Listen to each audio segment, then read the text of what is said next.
Justice Debangshu বসাকের bench একটি গুরুত্বপূর্ণ রায় দেওয়ার পর রাজনৈতিক ব্যক্তিরা একের পর এখন শুরু করেছে, এমনকি প্রশাসনিক যিনি প্রধান তিনি পর্যন্ত বলতে শুরু করেছেন এই রায় হচ্ছে বেআইনি। এইটা কি বিচার ব্যবস্থার উপর বড়সড় আঘাত? এটা কি প্রভাব ফেলবে? বিচার ব্যবস্থা বা বিচারপতি বলতে এক্ষেত্রে প্রাসঙ্গিক হচ্ছে হাইকোর্ট এবং সুপ্রিম কোর্ট। এখানে বিচারপতি নিয়োগ হওয়ার যে পদ্ধতি আছে তাতে কিন্তু দীর্ঘদিনের একটা ট্রেনিংয়ের মধ্যে দিয়ে যারা উঠে আসেন সেই অভিজ্ঞতার ভিত্তিতে বিচার করে বিচারপতি নিয়োগ করা হয়। ফলে তাদের উপরে প্রভাব পড়ার কোনো প্রশ্নই থাকতে পারেন না। তার কারণ তারা আইনের ভিত্তিতে হাতের সামনে যে কাগজপত্র থাকে তার উপরে এবং দুপক্ষের কথা শুনে বিচার করেন।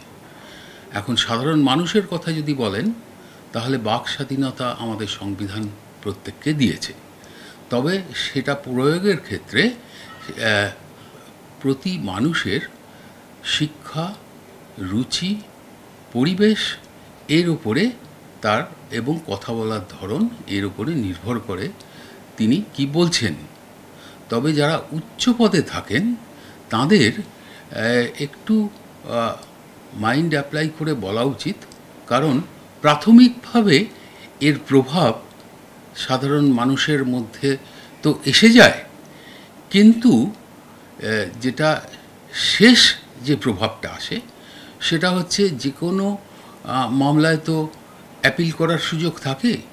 কাজেই অ্যাপিলে কিন্তু যিনি অ্যাগ্রিভড হলেন তার সমস্ত গ্রাউন্ডগুলো তিনি নিতে পারেন, যে এটা আইনসঙ্গত হয়নি, এটা বেআইনি হয়েছে, এই কথাগুলো সেখানে লেখা যায়।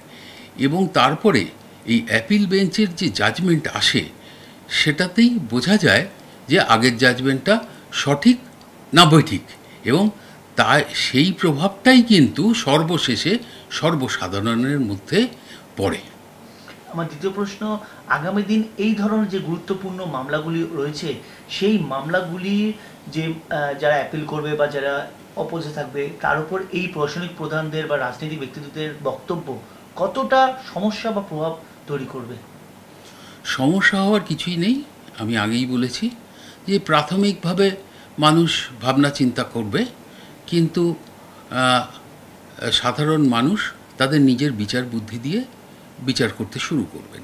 কিন্তু যখন অ্যাপিলে যদি সেই রায় থেকে যায় তাহলে বোঝা যাবে যে বাইরে যে বক্তব্যটা এলো সেটা সঠিক ছিল না, বলা উচিত ছিল না। কিন্তু যদি দেখা যায় যে যে রায়টা হয়েছে সেটা সেটাসাইড হয়ে গেল, তাহলে বোঝা যাবে যে তার দাবিটা সঠিক ছিল। তবে উচ্চ পদাধিকারীদের ক্ষেত্রে একটু সচেতনভাবে কথাবার্তা বলাটা ভালো, তার কারণটা আমি আগেই বলেছি। আগে যিনি এই মামলা যিনি শুনছিলেন, যার রায়ের মাধ্যমে এত রাজনৈতিক টালমাটাল ঘটেছে, তিনি গতকাল বলেছেন, অবসরপ্রাপ্ত বিচারপতি, তিনি বলেছেন যে প্রশাসনিক প্রধানে যিনি আছেন তার পদত্যাগ করা উচিত।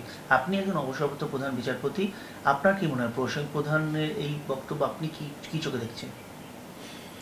এই ধরনের ঘটনায় যিনি সংশ্লিষ্ট ব্যক্তি তার নিজস্ব মতামত, এবং তিনি যদি কোনো সংগঠনে থাকেন তাহলে সংগঠনের মতামত অনুযায়ী তিনি ব্যবস্থা নেবেন।